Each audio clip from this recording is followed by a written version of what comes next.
e whaatalo whātu le nei tae au alo mai au se whaopoponga o Talafola Radio Samoa. Ua pāsia le tolus fulwiva pasene tax rate o le rate mawalunga fo ilea mo tangata tutongi la fonga New Zealand. Le ua pāsia le palemene le nei pili whaasangasanga ia i lātou. Silia mal se lau valu se fuluafe tupe maua i tutonu o le tausanga.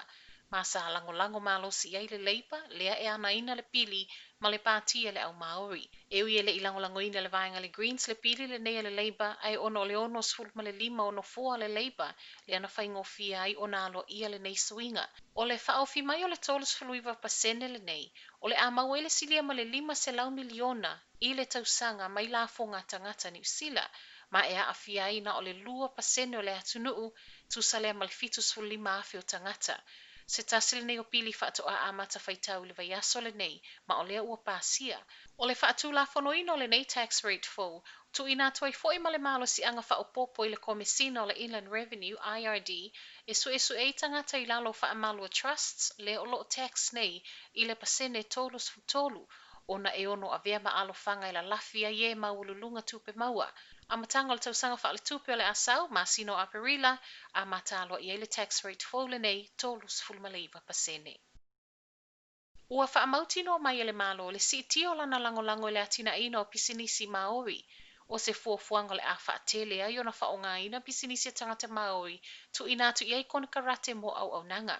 Saunole minista o atina e Maori, Willie Jackson, o se ngā yoinga le auna iai mtanga luenga le malo, whaalau tele le tua o yo sa ili ai ana kona karate mo au nanga.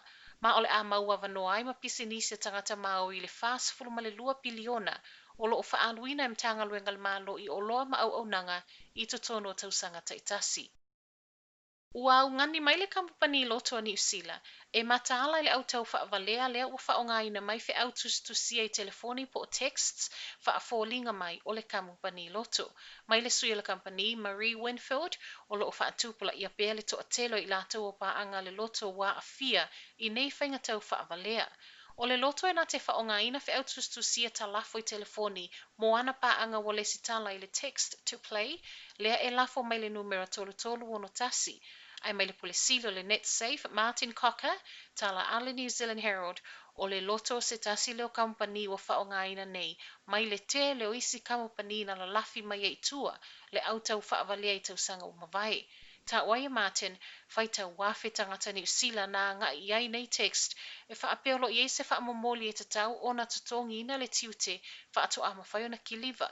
O nisa nei fi autus to siolo o whaapipi i mai le link, ma ua whautua ina ma losi tangata New Zealand ai mai se lava i le taimile nei o le telo o whaataunga online e mata alia au le tali tonu ina nei texts be ki liki fo i le link.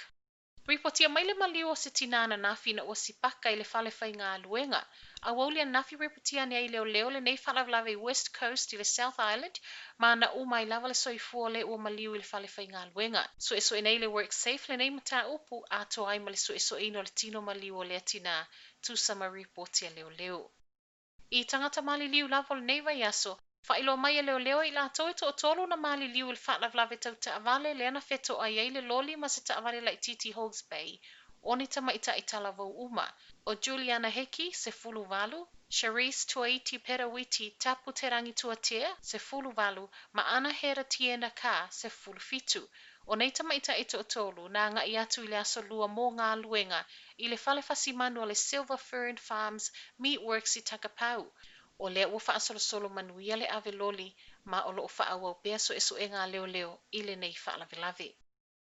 Mōlia fo i leo tūpulanga talavoe to o tolu ana poe in Recagol, o e ua mōlia sa i tono se tasi o taavale na feto ai ma le taavale leo, ma o loo tau sa ili pea leisi to o tasi e to a wha iai. Leisa isi na whaamanu alia le nei whaalavelave, ma o le soe tūtula i ei nei talavou i luma o le whaamsinonga tūpulanga talavou. Tala mulimuli o le tae au, ua tuina tu nei le malo ni usila, le pe mita whaavaitai me whaatanga ai le awina mai o melengi po watermelons mai tonga, i lalo unga whaapitoa. Lea whaato ato e tatala leo le awina mai tonga o meleni le lata ai, i le lua masina talo na tau fia, ma fua i se iniseti na maua, i se tasi e uta meleni na wataunu mai.